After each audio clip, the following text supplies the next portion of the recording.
अस्सलामुअलैकुम व्यूअर्स, उम्मीद है आप सब लोग खैरियत से होंगे।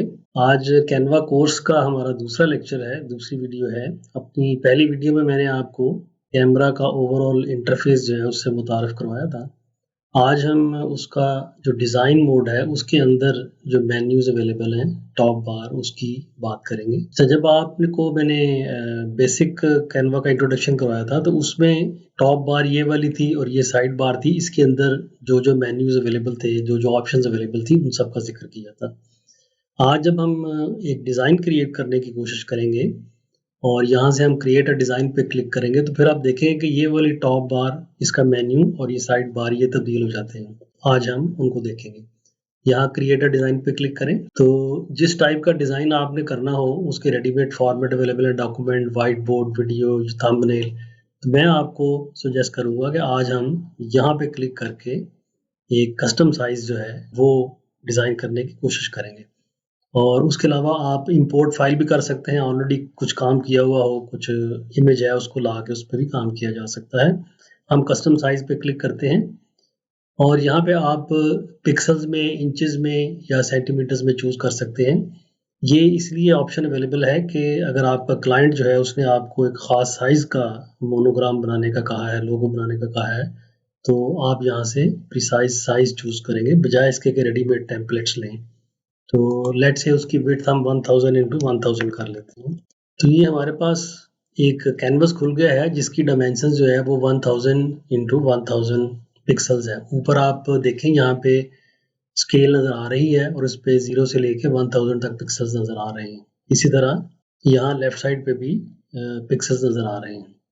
अब हम और करें तो ऊपर आपके जो मेन्यूज़ हैं वो चेंज हो गए हैं सारे। इसमें ये आपका डिज़ाइन वाला टैब खुल गया है। कुछ ये वाली ऑप्शंस हैं, ये हम अगले लेक्चर में देखेंगे। फिलहाल हम ये वाली देखते हैं। इन मेन्यू बार्स को क्लिक करें तो आपको नीचे जो डिज़ाइन आपने रिसेंटली खोले हैं वो आपको नज़र आ रहे हैं। इसको क्लोज करते हैं। उसके बाद होम पे क्लिक करें तो आप वापस होम पे आ जाएंगे। कैनवा में काम करते हुए किसी भी वक्त आप किसी और पैनल पे अगर चले जाएं तो आप जिस प्रोजेक्ट पे काम कर रहे हैं उसको ढूंढने के लिए आप प्रोजेक्ट्स पे आएँ और यहाँ पे आपके तमाम प्रोजेक्ट्स जो हैं वो तरतीब से पड़े हुए होंगे। जो लेटेस्ट है ये अभी हमने उसका नाम नहीं दिया था, अनटाइटल्ड डिज़ाइन। इसको क्लिक करें तो ये उसके बाद फाइल मेन्यू को देख लेते हैं। इसमें है क्रिएट अ न्यू डिज़ाइन। अगर आप इस पे क्लिक करेंगे तो एक नई विंडो खुल जाएगी कि चूंकि मैंने डेस्कटॉप एप्लीकेशन इंस्टॉल की हुई है तो मुझे सजेस्ट कर रहा है कि आप चाहें तो इस डिज़ाइन को अपनी डेस्कटॉप ऐप पे भी कर सकते हैं। अच्छा जी, क्रिएट अ न्यू डिज़ाइन पे क्लिक करेंगे तो एक और ऊपर टॉप पे देखें विंडो खुल जाएगी और उसके अंदर नया डिज़ाइन खुल जाएगा। पूछ रहा है कौन सा डिज़ाइन आपने बनाया, डॉक्यूमेंट, वीडियो, लेट्स से मैंने लोगो बनाना है। तो ये नए टैब के अंदर एक और विंडो खुल गई है। तो पैरेलल में आप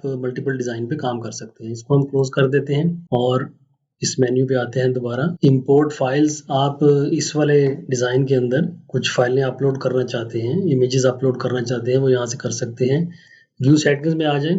शो रूलर्स एंड गाइड्स, ये यहाँ से आप ऑन ऑफ कर सकते हैं। अभी देखें जो साइड पे रूलर्स था वो गायब हो गया है। उसके बाद ऐड गाइड्स, आप खुद भी कुछ गाइड्स इसके अंदर ऐड कर सकते हैं। मसलन ये वर्टिकल गाइड्स हैं, यहाँ पे डिफरेंट टाइप्स की कम्बिनेशन ऑफ गाइड्स अवेलेबल है। ये मैंने 3 बार्स क्लिक कर ली, ये 3x3 आ गया। और कस्टम बार्स भी मैं ऐड कर सकता हूँ जिसमें डायमेंशन मैं खुद मेंशन कर सकता हूँ।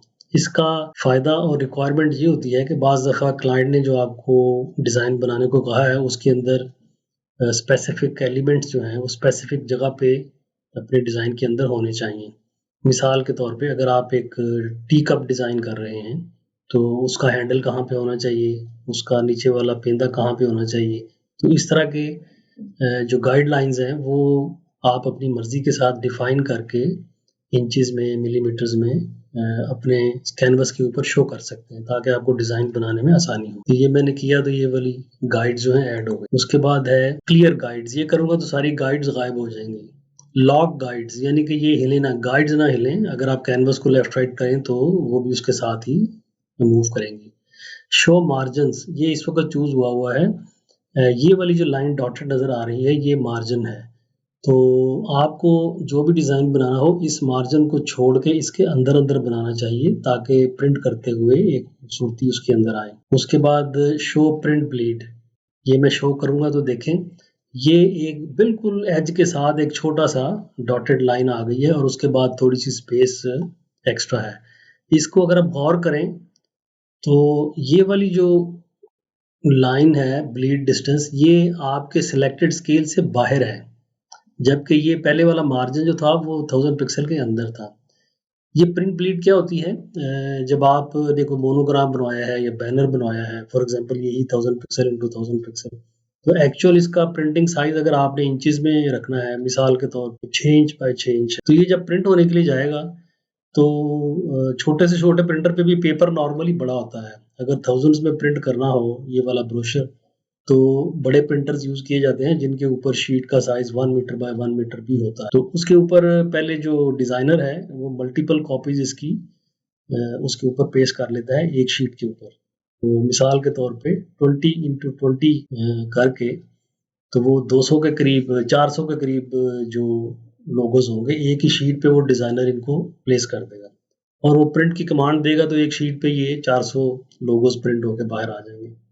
तो फिर ये जो जगह है प्रिंट ब्लीड, यहाँ से काटने की ये गुंजाइश होती है। आप इसके सेंटर से उनको काटते जाएंगे तो ये इसलिए छोड़ी जाती है कि काटते हुए आपका एक्चुअल लोगो का जो हिस्सा है वो ना बीच में कट जाए। तो अगर कोई ऐसी चीज आप डिजाइन कर रहे हैं जिसने बाद में प्रिंट होना है, तो फिर ये वाला प्रिंट ब्लीड मार्जिन भी आपको शो करना चाहिए और इसके अंदर अंदर आपको डिजाइन करना चाहिए। अच्छा जी, उसके बाद है वीडियो प्लेबैक क्वालिटी। अगर आपने इसकी वीडियो बनानी है बाद में तो उसकी क्वालिटी क्या होगी, यहाँ से सिलेक्ट करें लो मीडियम हाई ऑटो, ठीक है, जो भी आप इसको चूज करें कर सकते हैं।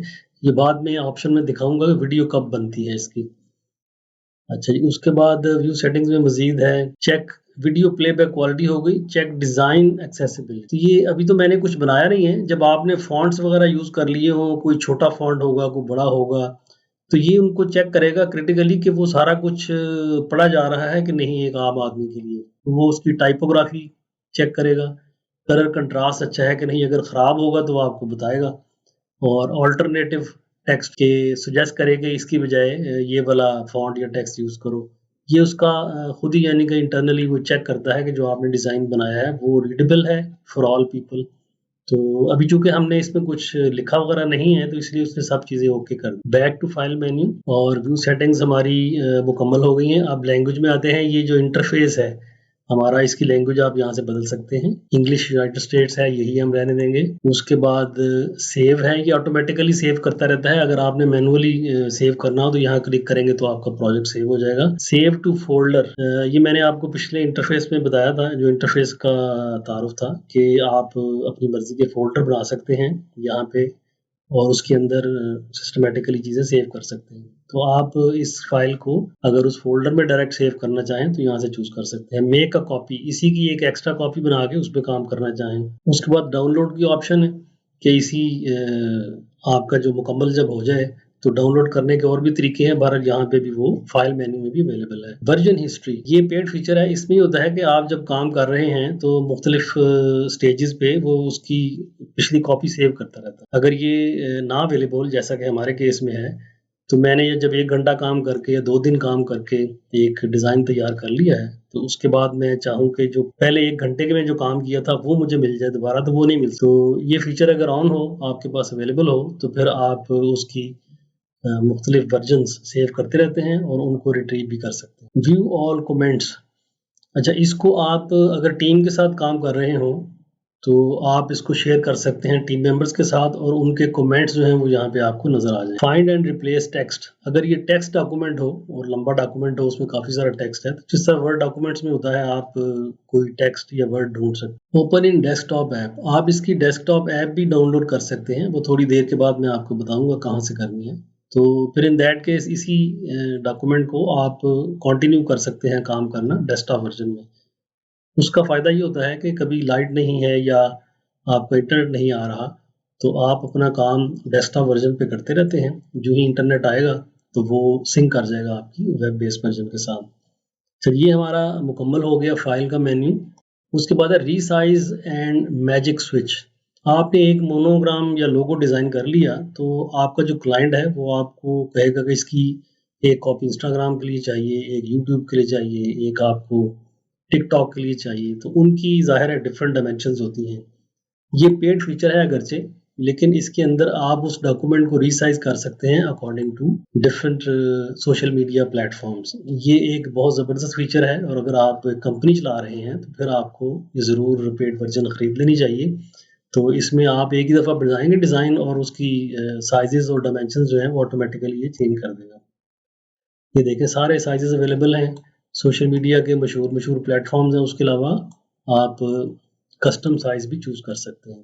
अच्छा जी, उसके बाद ये है अनडू। कोई भी आप एक्शन करते हैं, कोई चीज़ डिलीट कर दी है तो कंट्रोल ज़ी दबाएँ या इसको करें तो अनडू हो जाएगा और ये रीडू का है, कंट्रोल शिफ्ट ज़ी दबाएँ तो रीडू हो जाएगा। ये इंडिकेट करता है टिक मार्क के चेंजेस ऑटोमेटिकली सेव हो रही हैं और ये इस डिज़ाइन का नाम है। अभी ये अनटाइटल्ड है, मैं इसको यहाँ क्लिक करके नाम दे सकता हूँ माई डिज़ाइन, तो ये अब इसका नाम माई डिज़ाइन हो गया है। अच्छा, ट्राई कैनवा प्रो, ये वही जो कैनवा प्रो का फीचर है हमने पिछली वीडियो में देख लिए थे और उसके बाद ये प्लस का साइन है, इसको क्लिक करें तो आप लोगों को इनवाइट कर सकते हैं। उनका ईमेल एड्रेस या उनका आपने ग्रुप बनाया हुआ है ऑलरेडी तो वो लिखें तो ठक करके यहाँ पे उनके नाम नज़र आ जाएंगे और उनको अगर वो काम कर रहे हैं तो मैसेज चला जाएगा या उनको ईमेल चली जाएगी, वो क्लिक करके आएंगे और आपका ये वाला डिज़ाइन देख सकते हैं, अपने कमेंट्स दे सकते हैं। उसके बाद ये है इनसाइट्स, इसको क्लिक करें तो ये दिखाएगा आपको कि ये वाला डिज़ाइन अगर आपने इसी ऐप के थ्रू शेयर किया हुआ है और पोस्ट किया हुआ है किसी ऑनलाइन प्लेटफॉर्म के ऊपर, मिसाल के तौर पे इंस्टाग्राम पे या फेसबुक के ऊपर या यूट्यूब के ऊपर, तो वहाँ पे कितने कमेंट्स आए, कितने लोगों ने लाइक किए, कितने लोगों ने डिसलाइक किया, वो सारा डाटा जिस तरह यूट्यूब के स्टूडियो में आप देख सकते हैं वैसा ही इस ऐप के अंदर से भी आप देख सकते हैं। ये देखें एंगेजमेंट्स कितनी हैं, यूनिक लिंक्स कितने हैं, सोशल मीडिया क्लिक करें तो सारा आ जाएगा। ठीक है जी, तो अभी हम आखिरी आइटम पे चलते हैं। ये शेयर का आइटम है, इसकी मदद से आप पीपल विद एक्सेस उनके नाम टाइप करें जिनको आपने एक्सेस दी हुई है व्यू करने की, या कोलैबोरेशन लिंक जो आपके टीम मेंबर्स हैं, ओनली यू कैन एक्सेस फिलहाल ये है, लेकिन अगर मैं लोग टीम मेंबर के तौर पे मेरे लेसन्स के अंदर शामिल होंगे, अगर मैंने लेसन्स टीम वाला लिया हुआ है तो फिर उनके नाम यहाँ पे नज़र आएंगे, उनको आप लिंक भेज सकते हैं या इनवाइट कर सकते हैं। उसके बाद ये है टेम्पलेट लिंक।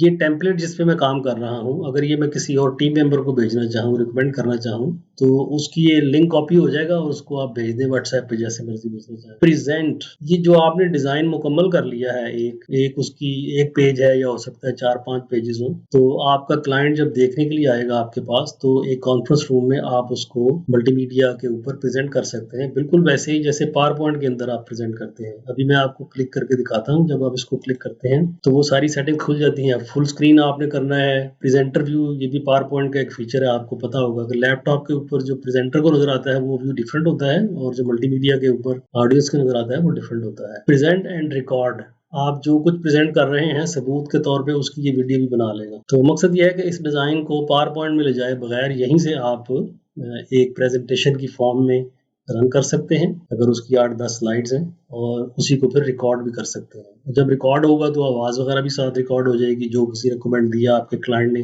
तो प्रूफ के तौर पे वो सारा कुछ रिकॉर्ड हो जाएगा और ये प्रेजेंट का बटन दबाएंगे तो ये प्रेजेंट होना शुरू हो जाएगा। अच्छा जी, उसके बाद है पब्लिक व्यू लिंक। ये सोशल मीडिया साइट पे कहीं आपने अपना डिज़ाइन प्रिंट करना हो तो उसका लिंक ले सकते हैं। ये डाउनलोड की ऑप्शन है, यहाँ से आप क्लिक करेंगे तो आपको ये वाला डिज़ाइन अपने कंप्यूटर पे डाउनलोड करने की ऑप्शंस आ जाएंगी। अगर आपने फ्री वाली वर्जन है तो मैक्सिमम साइज़ जो है उसका साइज़ तो वही है, अलबत्ता रेजोल्यूशन उसकी जो है वो एचडी वाली आपको मिलती है उसके अंदर। ट्रांसपेरेंट बैकग्राउंड करनी हो तो वो आप नहीं कर सकते क्योंकि उसके लिए पेड वर्जन चाहिए। कंप्रेस फाइल लो क्वालिटी, ये भी आप नहीं कर सकते क्योंकि उसके लिए भी पेड वर्जन चाहिए। सेव डाउनलोड सेटिंग्स, जो एक दफ़ा आपने इमेज सेव कर लिया उसको यहाँ क्लिक करें तो आइंदा आपसे ये डायलॉग नहीं मांगेगा। ठीक है, ये है तो आ गई आपकी डाउनलोड की ऑप्शन। उसके बाद है शेयर ऑन सोशल मीडिया, इसको क्लिक करें तो जो आपने डिज़ाइन बनाया है वो डायरेक्टली सोशल मीडिया प्लेटफॉर्म्स के ऊपर आप शेयर कर सकते हैं, और अगर यहाँ से शेयर करेंगे तो फिर ये जो इनसाइट्स हैं,